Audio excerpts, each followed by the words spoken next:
Hello there, fellow summoners. Mad Dog HT here, and I got a video that's gonna show this Summoner Showdown beta.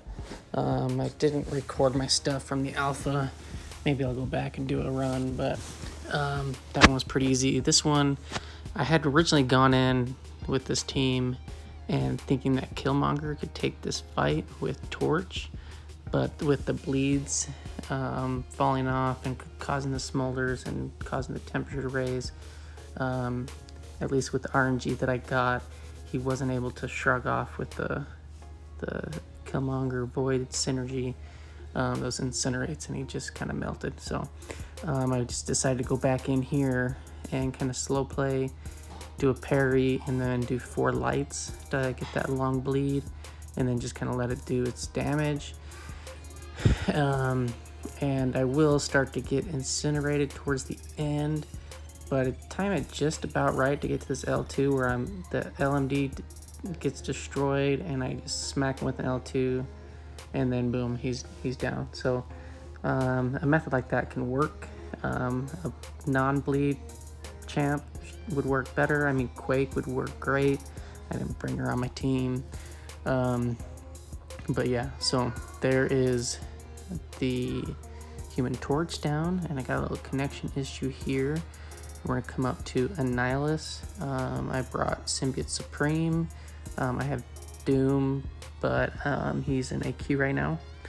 So I think he's my next best option against this Annihilus, who has the Resistor, which is great because I'm just gonna be feeding off that, and I have Mystic Dispersion. So just do some short combos, draft back, intercept. You can kind of do that draft back, intercept to get your ends on this. I think I do one here. Yeah. So I'm gonna build up to an L3, and then I think I'm just gonna melt him with a whole bunch of bleeds because I'm at 100 genetic potential. Yeah, you're gonna see him melt pretty fast, and the same thing that's gonna happen in the next fight against Cull Obsidian. So here I got 100 genetic potential, so every hit's gonna bleed him, and I got deep wounds, so boom, he just melts there at the end. So that was cool. So I ended up with 100% health, so that was nice. Full yellow bar. And going to this Cull, he's got a lot of stuff going on, but nothing too crazy. And with a Mystic Champ, you can really just rip this guy to shreds. Just be careful with when he has a route. Don't get hit. Yeah, and I think I get him to an L3 here, and after that, he starts throwing some L1s, and the stagger just totally rips him apart with those 10 combo shields that he gets. Yeah, so here comes off an L1. That was L2. I get smacked in the face a little bit there and miss a block. And then I'm gonna launch off an L3 after I get this 100 genetic potential going on, and this is where he just melts after this. Check this out. 61 to 33, he throws an L1, stagger a bunch of that, and then a bunch of bleeds, deep wounds, kills him off. So that was pretty cool. Pretty swift death there. And then we got Ebony Maw, and for this one, going on with Torch, he has the kinetic transference. You gotta watch on the blocks, get extra power. I activate my pre-fight, flame on, get Nova Flame, and he melts pretty fast. And if you end your combo the same way twice in a row, you get like a falter. So there I ended with the heavy, and I can't remember if I actually, or not heavy, I ended up with a median. I can't remember if I falter in this because of that or not. I don't know if I ended with a light, but I had pushed him to an L2. And I tried to dex out that last part and failed miserably. Throw an L1 and almost kill him. And there we go. So that wasn't the cleanest, but that got him down. It's only 16 hits. And then here I'm going to use Killmonger. Killmonger is an excellent counter for Invisible Woman, particularly when you have Void Synergy, because he will just keep healing from all the debuffs that she tries to put on you.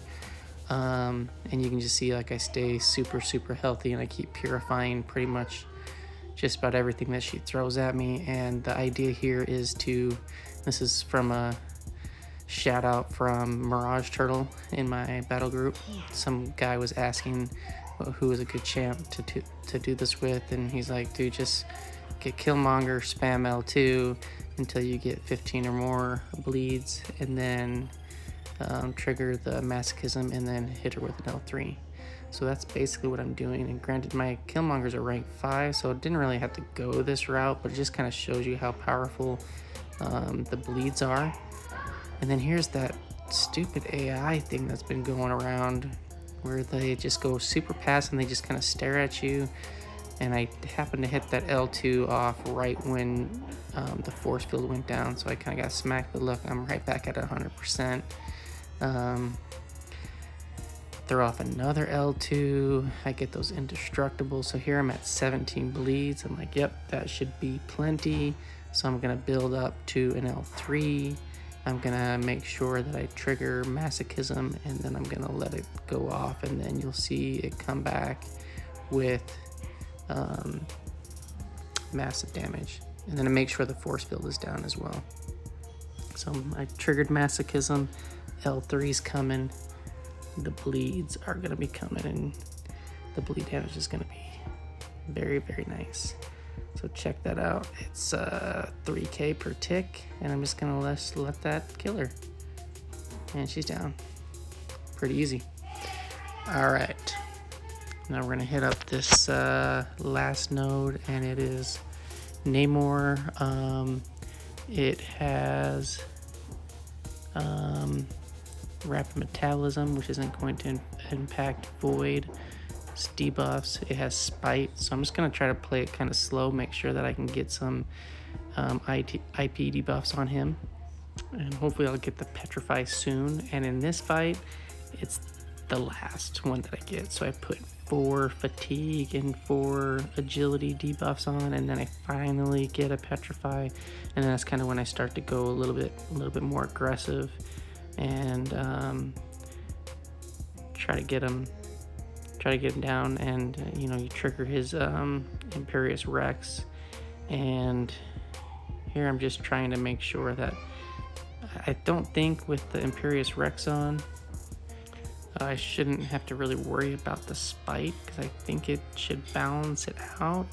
And it's kind of weird, I just triggered my dex and he has Imperious Rex, but he didn't trigger spite. I don't know if that's a bug. I don't know.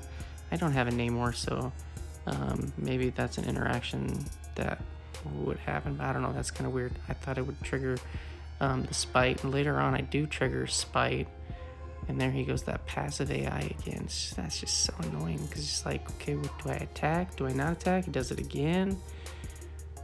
Super annoying. I don't know. I hope they fix that really fast. And I think right here, yeah, so right there I triggered a dex and I triggered spite. So I don't know why it didn't trigger before. I don't know if that has to do with Imperious Rex. If he can't gain passive power or something while he's training. But anyways, he goes down, and there you go. That's the beta quest. Again, I have a connection issue, and I'm gonna get the chunk of 5-star shards, the 6-star shards, and the shades. And then I'll go through later on today, tomorrow, and get all the other quests done. That's just the first one. Thanks guys for watching. See you in the next one.